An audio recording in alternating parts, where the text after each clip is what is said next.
This is like our personal recap session right here, man. So even coming back, seeing you right now, it's just like, even when I saw you in the program, and then to now, it's just like, just an even different light. Like, you're just this confident individual, which, again, it's inspiring for me. So the next part I want you to go into is kind of what you remember the change. I remember a lot of our encounters, just like either first time visiting him in Cabazon, which is like a subsect of like Banning in the desert, which is county area, right? So I remember seeing him in the trailers. Man, it like here, all due respect, you're clean, right? Yeah. White shirt. You could not be wearing this in Cabazon where you were at, bro. Heck no. It was such a different look. Like, you couldn't even make out the tattoos from the dirt. Oh yeah, yeah. Like, I remember that a lot. The dirt and the grease, yeah. Yes, yes, man. So that's why it's huge when I see you now, because that was, I mean, what was it? What is it like to actually live that life and to pull yourself up, making that choice? We talked about that, but to pull yourself up and now realize, like, this life, you know, what is that difference now? That's the thing. That's the trip. It's really insane, because in order to let myself gain the things that I have today, I had to realize that I do deserve something almost like normal, you know what I mean? Because I was living subhuman, for sure. Oh, yeah. Even, I mean, that whole time I was on probation and on the streets from 2012, the time you saw me in Cabazon was the most stably housed I was, period. The people that had tents were like, they were a lot more stable than I was. You know, I was never in one spot long enough to even set up a tent. That's crazy, just to think about that even now. Miss Hewitt, I remember she's telling me, Clay came in. I was like, no. And she was like, yeah, you're supposed to be back in today, wants to go into the program. Sure enough, he comes here and he's apprehensive. We finally go, we're en route, and I will never forget this, because this is when he really, when you start to really like, the tension, the nervousness, because this is the furthest we've ever been at this point in time. We're driving on the 10 freeway to Redlands. I'm looking in the back, checking my mirror just to see what you're doing. Just like pissed off face, like I can't believe that I'm doing this. Or when you was like, man, I don't want to do this. I don't want to do this. And right there, it was like we had to just deviate. I literally remember that pull off that gas station. That was our moment to basically just, it's like, are we really doing this right now? I can't say enough, like how much of a choice it was. That was your defining moment in regards to, you made that decision. If there's ever a decision, if you were ready, and not saying that you were like on board or anything like that, you made the decision that I'm just going to do it. You know, I don't know if that was your perspective, but like that was that choice in the matter, if that made sense. I think ready to go was stretching it. You know, but my entire focus at first, from the time I was in the car with Mr. May, was thank goodness there wasn't interior door handles, you know, because I don't know if I would have jumped out or what, you know, to be honest with you. But the turning point for me really was when we stopped the vehicle, you know, and Mr. May we had that real conversation. He was like, so what do you want to do? I was like, I don't have a choice, you know, I got to do this. I mean, there's no other choice.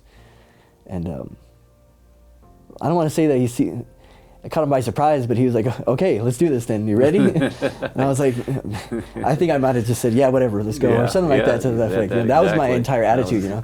Yeah, whatever, get going before I change my mind type of thing, you know? Exactly. I definitely wasn't the person that you see today smiling. Not that person at all. I'm so glad that you stopped us sitting there and talking it through, you know, and me making that choice. That's literally, you're exactly right, that turning point where I made that choice that no matter what, I'm going to do this, you know. There's no other option for me. So we go down to Redlands, don't know where anything's at, so we go to intake.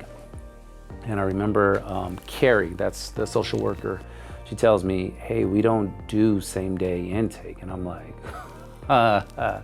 you have to be kidding me right now. And I was like, look, this is the situation that we have. Like, it has been forever to get him to this point. We have to do whatever we can to get him into a program right now. Because seriously, the evolution of his story was coming out where they're talking about his military career. So we're just like having this aha moment, like, you know, me, myself, I'm having that. He's just like, you're still in that like, man, I don't want to do this now.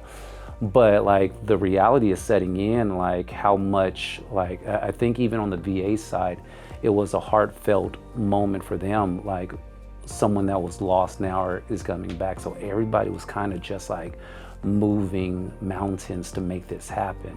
Finally, Carrie comes back and she says like, hey, we got him into this program, but it's out of our county. It was in LA County. I was like, cool, perfect, because it gets him out of this area and it gets him into treatment. So now this just, it's just like working out. People stepping in when they needed to step in, right? Both your friends, both people at the VA, at banding office, people just stepping in. It was just you know, you just want to think of those moments where it's like, it was a moment bigger than me that was supposed to happen, right? And it's funny how we reconnect and you say like, man, I needed to get away, but who knew that you needed to, it was Tarzana, like one of the furthest places that you could get away from, where it was just like, yeah, there's no other option but to just commit. They introduced me to a world that I didn't even know existed, you know, a place completely full of love and people that cared. It's a place filled with mainly recovering addicts and individuals that have gone on a path that has helped them, that was laid out before them by somebody else who had gone through the process, you know. And the process started being shown to me. First, it didn't come overnight. It wasn't like a light switch, you know. It really took maybe a week and a half or two for me to even leave my room. The whole game, so to speak, of earning trust had to start, you know, and it took about a week and a half. I think it was the Halloween party where they had this lunch and events, games and prizes and stuff, you know, and initially I didn't even want to go, you know, and but the whole house went, and I got to go there and meet some individuals there, and that's where I started to see that there's a lot of love in this place, you know, a lot of caring and a lack of a judgment. I get a call from Stephanie, that's her name, right? Stephanie. But sure enough, she completely surprised me, like he has completely done a 180. And I was like, it's only been like a week and a half. Like, what are you talking about, 180, you know, in my mind. And she was like, it started at this Halloween event. He was kind of reserved to himself, like didn't want to like go with the program. He was still kind of fighting it. And I think there was other military vets at the time at this party, but she said she notated by the end you were just having fun. And I was on the other end of the phone. I was like, wow, like you just don't get those calls a lot, right? Where they make a change, but they're making a change so fast. Yeah, he is just like a different person. You wouldn't even recognize him. Like, it's like, seriously? You know, so it just showed like how much like he wanted this for himself.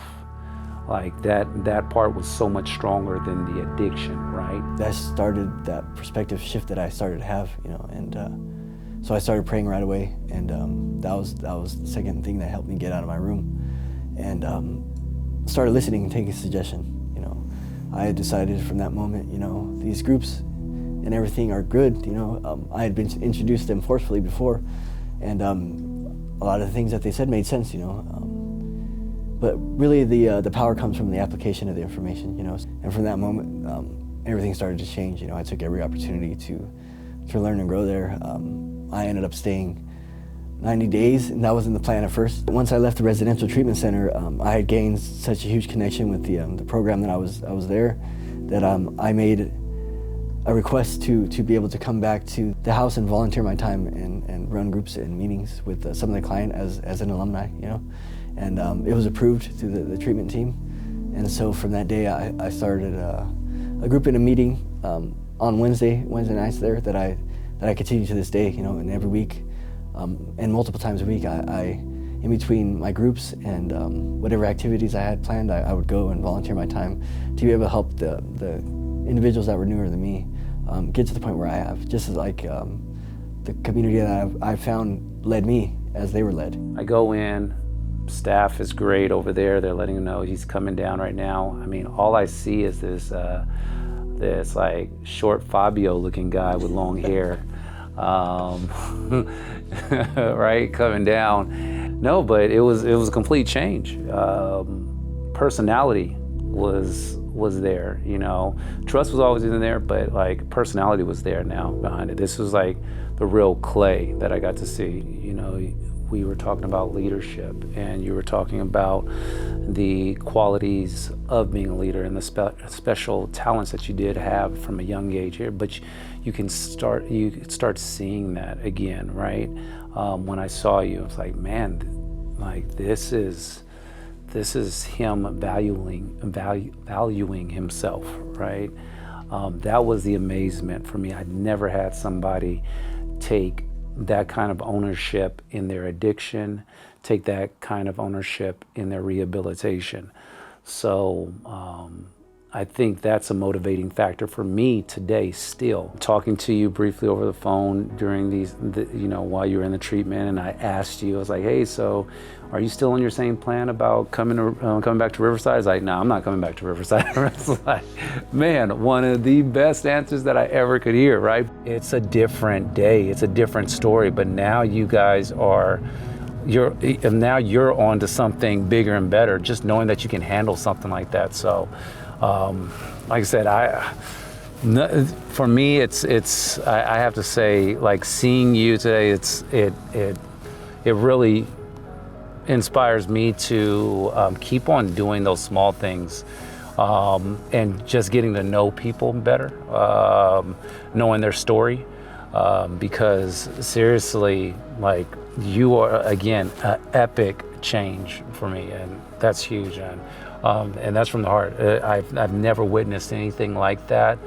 God-fearing man, everything. So it's just to see that in the works. It's amazing to see and to witness that.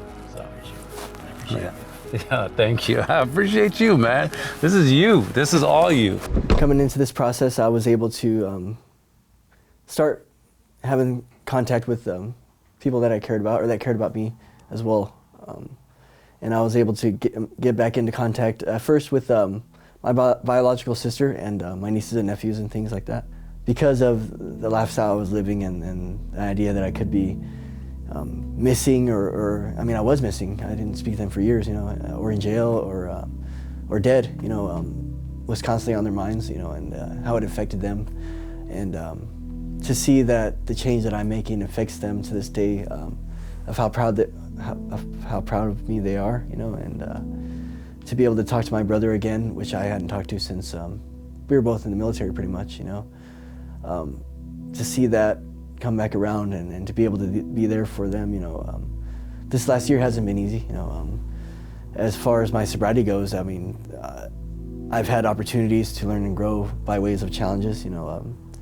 My family has lost a little brother, a little sister, my birth dad, and some individuals that I did start this journey with, you know, all in the last year.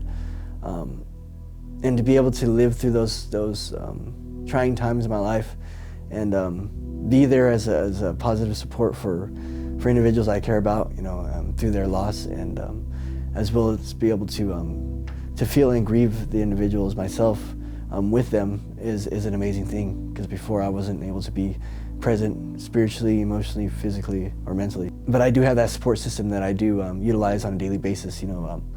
I do still volunteer my time, not only at the treatment center, but every single day. And also it's part of our fellowship to do the same for the individual coming in. You know, I think I can relate in the idea of some of the recidivism, you know, that does come through there. You know, because unfortunately not everybody is ready to take the steps in order to that is required to make the changes in our lives. You know, whether or not they have reservations or what, it's beyond my control to change somebody else. You know, all I can do is continue to change myself, pray and work altruistically with other people to help them with their lives. You know, and it is very rewarding to see individuals actually take grasp and hold of a positive way of living, and see the lights come on. That story is mind-blowing, because now you come back, because you were at probably the lowest of the low. You said basically like you didn't care. It was like if I woke up or didn't wake up the next day. So you were at the lowest point that any person can be at. And now here you are. Yeah, I mean, even reflecting on that statement that I probably said earlier might have been a little gracious as well. You know, I mean, I would have preferred not to wake up, to be honest with you. You know, Wow. And that's just the life that I was living. And it's coming to this point, not where I'm at now, and being able to be in a position where I'm at a place where I can help individuals who have gone through the same struggles that I have. Mm-hmm. And looking back at all the I guess the contrast of my past lives, Mm-hmm. so to speak. You know, for me, I'm able to help that many more people. You know, because a lot of times addicts feel as if nobody understands them, or that, you know, this person hasn't lived how I've lived, so how do they know? Right. How can I trust them? And it just gives me an opportunity to be able to help that many more people. And I get to live that every single day, and it's actually an amazing thing. You know, it's a blessing for sure. Man, that is, it's. I'm telling you, it's one of those goosebump feeling, wherever you want to call it. Just like knowing, like how far you've come, and knowing how much further you have to go. And just you're on the cusp of everything, man. And it's just, I don't know, it's huge, man, just to seeing the marker that you're leaving. And I can't wait to see your next level in life and keep that going. So that is like awesome, always awesome to see as you go through it. We're gonna have him like come and speak to all our veterans, man. So that's. If it wasn't for you guys, Mr. May, I wouldn't be here. You know, to be able to operate in the way that he did, it's just it was amazing to me to be able to have that kind of support, and it was just a stepping stone, a huge step in the right direction for me to be able to do this. Without that step, I wouldn't even have known how to begin this journey. You know, it was difficult enough for me to be able to try to figure out the first steps to get this, and he was there the entire step of the way. You know, and it's just absolutely amazing. I really appreciate you a lot. It was good to see you again, for sure. I do. Yeah, I think you're a really humble individual, and it's really cool, you know. But you do a lot, you know, and your approach is just absolutely amazing. You know, I do appreciate you. So thank you. Thank you. I appreciate that. I really do.